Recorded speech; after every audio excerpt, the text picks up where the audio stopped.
Hello everyone, welcome to GATE academy and Advait education A JE. जैसा कि आप मेरे बैकग्राउंड में देख सकते हैं, CGPSC ARTO exam and MP Vyapam JE exam, इन दोनों एग्जाम का प्रिपरेशन है ना गेट एकेडमी लाइव ऐप पे कराई जा रही है, जिसमें मैं इंजीनियरिंग मैकेनिक सब्जेक्ट का क्लासेस इंगेज कर रहा हूं। तो आज की क्लास में मैं क्या क्या डिस्कस किया हूं, यही बातें मैं जस्ट आपसे शेयर करना चाहता हूं। तो यहाँ पे देख सकते हैं वैरिग्नस थ्योरम, ठीक। तो वैरिग्नस थ्योरम मैंने पढ़ाया आज की क्लास में। इसके अलावा मैंने मूवमेंट्स, अच्छा, प्रिंसिपल ऑफ मूवमेंट्स और लॉ ऑफ मूवमेंट्स की बात किया, ठीक है। तो Varignon's theorem and principle of movements में बहुत सारे स्टूडेंट ये कंफ्यूज रहते हैं कि दोनों चीजें सेम है कि अलग अलग है करके। तो मैं आपको बता दूं जानकारी के लिए, और वैसे तो जो बच्चे क्लास अटेंड कर रहे हैं उनको एकदम क्लियर हो गया होगा आज से, ठीक है। जो जिनको डाउट रहा होगा कि Varignon's theorem and principle of movement दोनों सेम चीज है या फिर डिफरेंट है, ऐसे उसके माइंड में डाउट रहता है, तो मैं ये बात एकदम क्लियर कर देता हूं कि Varignon's theorem and principle of movements और लॉ ऑफ मूवमेंट्स ये दोनों के दोनों टोटली डिफरेंट थिंग्स होते हैं भाई, ठीक है। जो प्रिंसिपल ऑफ मूवमेंट्स है, जिसको मैं लॉ ऑफ मूवमेंट्स बोलता हूं, ये वैलिड है ओनली एंड ओनली इक्विलिब्रियम के कंडीशन में। लेकिन वैरिग्नस थ्योरम की जब हम बात करते हैं तो इसके लिए इक्विलिब्रियम कंडीशन की बात नहीं होती है, ठीक है। ये एकदम क्लियर है। Principle of movements is valid for equilibrium condition, but Varignon's theorem इसके लिए कोई जरूरी नहीं है कि इक्विलिब्रियम की कंडीशन हो करके, ठीक है। This is valid for non equilibrium condition actually, Varignon's theorem, ठीक। अच्छा, ये सब बातें मैंने किया हुआ है। इसके अलावा जैसे क्वेश्चंस मैंने कराया कि different AE and JE level के एग्जाम है, आपका एआरटीओ का जो एग्जाम है, सीजीपीएससी एआरटीओ, ठीक है। और ये एमपी व्यापम जो एग्जाम है, ये क्या है आपका जेई एंड एई लेवल की एग्जाम है। तो मैंने क्वेश्चंस भी दिखाया था, क्वेश्चंस कराया था, ठीक। ये वैरिग्नस थ्योरम के ऊपर क्वेश्चंस है, ये आपका प्रिंसिपल ऑफ मूवमेंट के ऊपर क्वेश्चन है, ठीक है। तो जस्ट स्टेटमेंट बेसिस क्वेश्चन आते हैं different A and JE exam में, जैसे कि केरला पीएससी असिस्टेंट इंजीनियर 2008 में क्वेश्चन फ्रेम किया गया था, ठीक है, वैरिग्नस थ्योरम को लेके। लॉ ऑफ मूवमेंट, जिसको मैं प्रिंसिपल ऑफ मूवमेंट्स बोलता हूं, ये यूपीपीएससी असिस्टेंट इंजीनियर 2013 में क्वेश्चन फ्रेम किया गया था, ठीक है। जिसमें आप देख सकते हैं कि प्रिंसिपल ऑफ मूवमेंट्स, इसका statement, if a system of coplanar forces is in equilibrium, ठीक है, then the algebraic sum of their movements about any point in their plane is zero. मतलब net movement of forces will be nothing but zero. That is called law of movement or principle of movements. This principle is valid only and only for equilibrium condition, ठीक। लेकिन जब मैं वैरिग्नस theorem के लिए बात करूंगा तो यहाँ पे देख सकते हैं the algebraic sum of the moment of given system of forces about any point in the plane of forces is equal to the moment of their resultant about the same point. This statement is actually called what? Varignon's theorem, ठीक है। तो Varignon's theorem में देख सकते हैं कि net movement zero की बात नहीं होता है भाई, net movement of all the forces acting on the body, ये जो है इक्वल होता है movement due to resultant force alone. देख सकते हैं आप, summation m equals to mr। Is that clear?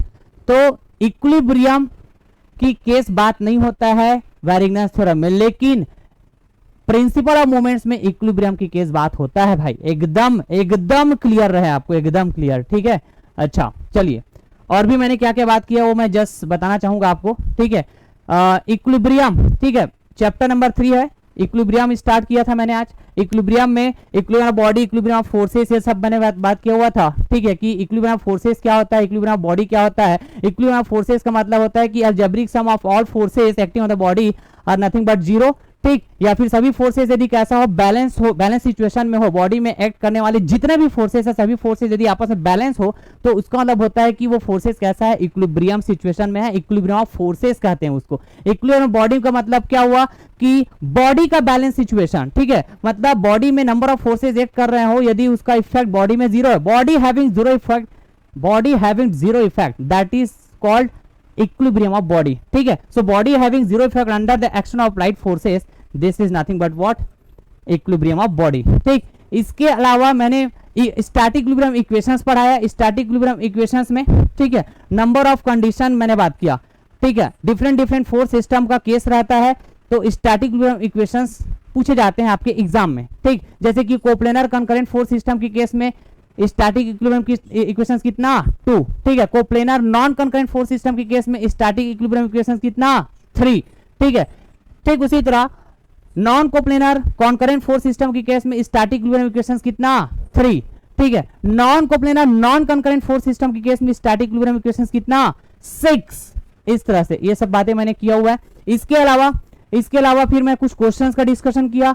Then फिर लैमिस थ्योरम, ठीक, Lami's theorem that is very very important topic, ठीक, इसको मैंने डिस्कस किया हुआ है। हमेशा ध्यान में रखना चाहिए कि जो लैमिस थ्योरम होता है ये ओनली एंड ओनली 3 फोर्सेस के लिए वैलिड होता है, ना तो 3 फोर्सेस से कम और ना तो 3 फोर्सेस से ज्यादा, ठीक है। बट कंडीशन इज दैट कि all 3 forces must be coplanar, must be non collinear and must be concurrent also, ठीक है। तो ये लैमिस थ्योरम क्या कहता है कि ईच फोर्स जो होगा, ठीक है, वो डायरेक्टली प्रोपोर्शनल होगा sign angle between the remaining 2 forces, ठीक है। रिमेनिंग 2 फोर्सेस के बीच जो एंगल होगा उसके साइन एंगल के इक्वल होगा भाई जो भी फोर्स होगा, जो थर्ड फोर्स हो, ठीक है। तो इस तरह से लैमिस इक्वेशन होता है, मैंने ये सब बताया हुआ था, ठीक। उसके बाद मैंने ये भी बताया कि मोस्ट ऑफ द स्टूडेंट जो होते हैं वो ना लैमिस इक्वेशन को करेक्ट वे में नहीं लिख पाते हैं कई बार, ठीक है। कई बार करेक्ट वे में कैसे लिखना है लैमिस इक्वेशन उसको लिख नहीं पाते हैं, तो फिर उसका जो एंड रिजल्ट है वो भी फिर गलत आता है उनका। तो मैंने फिर ये बताया कि how to write the correct Lami's equation, तो इसमें मैंने बताया कि कोई भी एक फोर्स को पकड़ो, फिर उसके बाद कोई है ना जो रिमेनिंग 2 फोर्सेस है उनके बीच का जो एंगल होगा वो 2 तरह का पॉसिबल होगा। जैसे कि F1 फोर्स को मैंने पकड़ा तो F2 और F3 फोर्स, रिमेनिंग 2 फोर्सेस, इनके बीच का एंगल θ1 θ2 प्लस θ3, ठीक है। θ1 एंड θ2 प्लस θ3 एंगल यहाँ पे पॉसिबल दिख रहा है F1 फोर्स को, है ना, कंसिडर करने के बाद रिमेनिंग 2 फोर्सेस के बीच का जो एंगल है वो θ1 पॉसिबल है, θ2 प्लस θ3 भी पॉसिबल है। लेकिन मैंने θ1 को क्यों सेलेक्ट किया यहाँ पे, इसका रीजन ये है कि मैं हमेशा आउटवर्ड बात करता हूँ, ठीक। आप चाहो तो इनवर्ड बात कर सकते। आउटवर्ड का मतलब होता है कि तीनों फोर्सेस, ठीक है, उस पॉइंट से दूर जाता होना चाहिए, away from the point, away from the point, away from the point, इस तरह से, राइट। तो इस तरह आप फोर्सेस को अरेंज कर लेंगे आउटवर्ड। उसके बाद कोई भी एक फोर्स को कंसिडर करो, फिर रिमेनिंग 2 फोर्सेस के बीच जो एंगल होगा तो ऐसा एंगल आपको सेलेक्ट करना है, जैसे कि F1 के लिए बात किया तो रिमेनिंग 2 फोर्सेस F2 F3, तो इन दोनों के बीच का एंगल θ1 भी पॉसिबल है, θ2 प्लस θ3 भी पॉसिबल। तो ऐसे एंगल को सेलेक्ट करो जो F1 के वेक्टर को कट नहीं करना चाहिए। तो यहाँ पे θ2 प्लस θ3 एंगल क्या कर दिया, F1 फोर्स के वेक्टर को कट कर दिया, क्या कर दिया, कट कर दिया। इसलिए मैंने इसको कंसिडर नहीं किया हुआ है θ2 प्लस θ3 को, रिमेनिंग 2 फोर्सेस F2 F3 के बीच के एंगल के लिए। किसको सेलेक्ट किया, θ1 को। क्यों, क्योंकि ये जो θ1 एंगल है F2 और F3 फोर्स के लिए, राइट, वो ना F1 फोर्स के वेक्टर को कट नहीं कर रहा है, क्योंकि यहाँ पे ना θ1। इस तरह से मैंने बताया कि how to write the correct Lami's equation, ठीक बात। तो बहुत ज्यादा इंपॉर्टेंट है ये लैमिस इक्वेशन जो है। इसके अलावा फिर मैंने कुछ प्रॉब्लम्स भी डिस्कस किया लैमिस इक्वेशन से रिलेटेड। ये देख सकते हैं, बढ़िया प्रॉब्लम है ये, ठीक है। इस प्रॉब्लम में मोस्ट ऑफ द स्टूडेंट फंस सकते हैं यदि उनको करेक्ट लैमिस इक्वेशन लिखना नहीं आता है तो, ठीक है। तो ये सब बातें मैंने किया हुआ है। देन मैं फ्री बॉडी डायग्राम पढ़ाया, क्या होता है फ्री बॉडी डायग्राम, इसको डिफाइन किया, ठीक।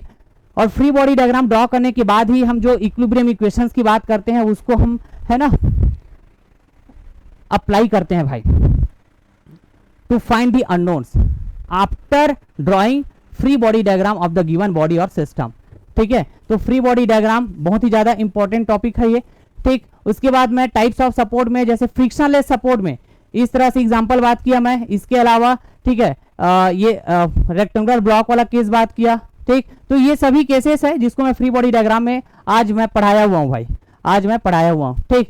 तो यही जस्ट मैं शेयर करना चाह रहा था, तो मैं शेयर कर दिया। तो चलिए फिर, till then, thank you so much, take care, bye bye.